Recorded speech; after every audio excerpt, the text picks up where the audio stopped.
The Bowles-Simpson framework, I was one of the few people that voted against another 3-month extension because I thought it just kicked the can down the road. We've got to face this sooner or later.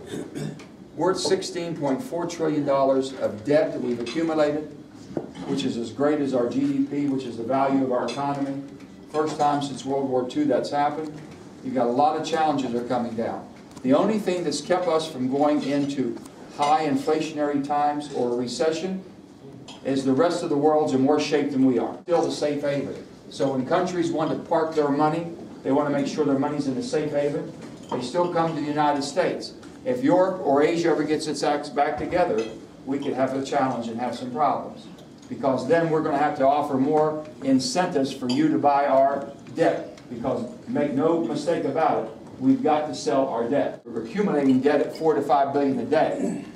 So we've got to have somebody who will buy the paper. We're buying most of our paper. But we have sold more outside than we've ever done in the history of our. When we talk about finances, people think, oh, you want to raise my tax. Oh, you want to cut my Social Security. You want to cut my Medicare. You want to take all my benefits away. That's ridiculous. But we've got to restructure it. And when we restructure it, if there's people getting something that maybe they haven't earned, deserved, or paid into, there might be some adjustments made. I'm not saying that won't happen. We're not going to do away with any agencies whatsoever, but we're going to consolidate and run them more efficiently.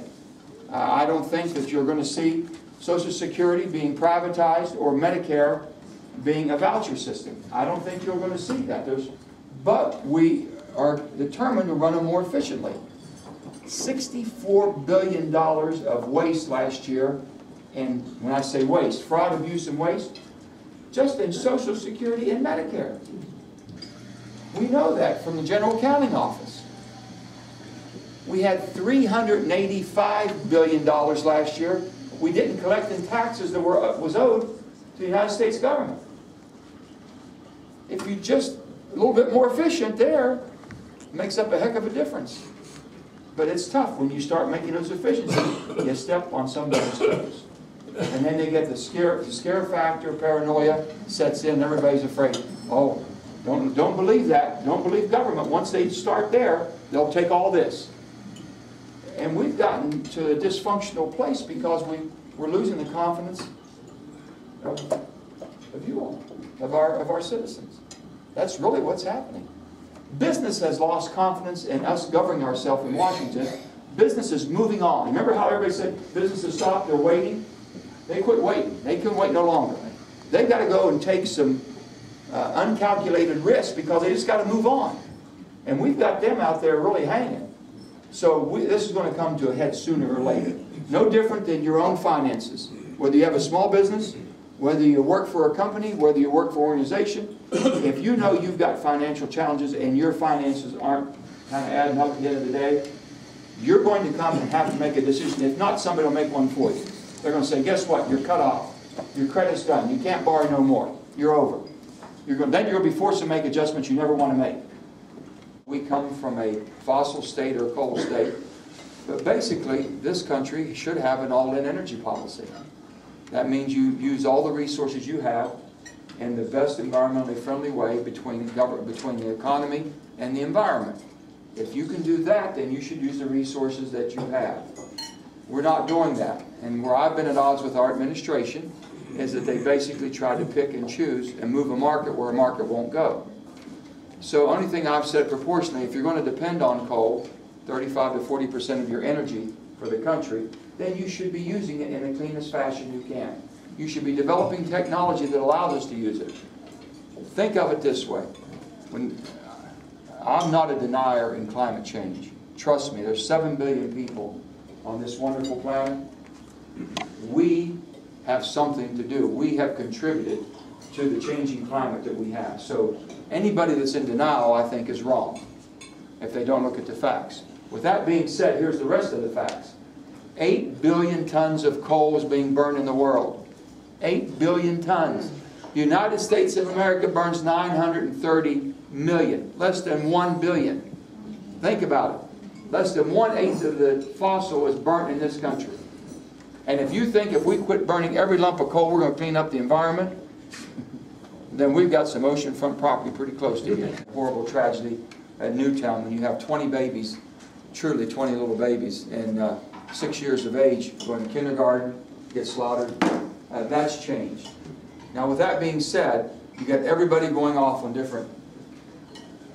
You know, that's a very emotional issue. People that don't know the specifics, don't have the expertise, whether it's guns, they don't know the culture of our society, they don't know this, that, and everything. But we all have a responsibility to sit down and talk in a responsible, respectful manner and try to look at the problems that we have. I can tell you what we can all agree on. Can we make our schools safer? You should not have to worry in this country about one child going to school not coming home safe. No parent, no guardian, no grandparent, nobody should ever have to worry about our children should be in the safest environment, our schools. And we know now that that's not the case. So, first thing you should do is, how do you make the school safer? Do we get better entry, better secured, better locks? Do we have more guards? Do we have policemen? Do we have teachers with guns?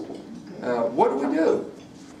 But, you know, before we start villainizing and going all over the board, let's look at what we can do. There's going to be money spent. No matter what the gun issue comes out, whether you're for or against, or whether anything gets voted on, we've got to do something on school safety. Then we have to look at our mental illness, how we have neglected that for the last 20, 30 years. And if you talk to the teachers and the counselors, and they'll identify a child with a problem. They know that child comes from a family with a problem, and there's no resources being given to cure the problem. And it's just going to continue to repeat itself. So those are things we have to look at. We also know, when you talk to children today, they've been desensitized. They've really been desensitized. I talked to a 15-year-old girl up in Robert C. Byrd High School. She says, I play these games with my brothers. I don't know if you haven't seen them, but they're horrific. These video games you can get on a computer and, man, pull up in a heartbeat. She says, I played them. When I first saw them, I was scared to death. I said, you still do it? Yeah, doesn't bother me now. Doesn't bother me now. Now, I'm not saying that she's going to go out and commit a crime, but somebody that might not have the support and as stable as she would might go out and do something because they're driven. I don't know that, but we need to have that discussion. That's what we're trying to get to. We've gotten to a society, and especially an atmosphere in Washington, D.C., that not only are you guilt by association, you're guilt by conversation. If Frank and I talk, and Frank's on one side of the fence and I'm on the other, well, you're guilty, Frank, you talk to Joe. I mean, this is what you've gotten into. So I am not going to partake in that. I do not subscribe to that. And I'm talking with everybody. I'm trying to bring people, pro and con, together. You know, if you want to say that I own a gun that I shouldn't own, and you don't even own a gun, how would you know? That's right. How would you know? So don't I have a right to tell you why and what I do? And on the other hand, do I have something that I shouldn't have or don't need? Then fine. Let's define that. But let's sit down with people that have expertise.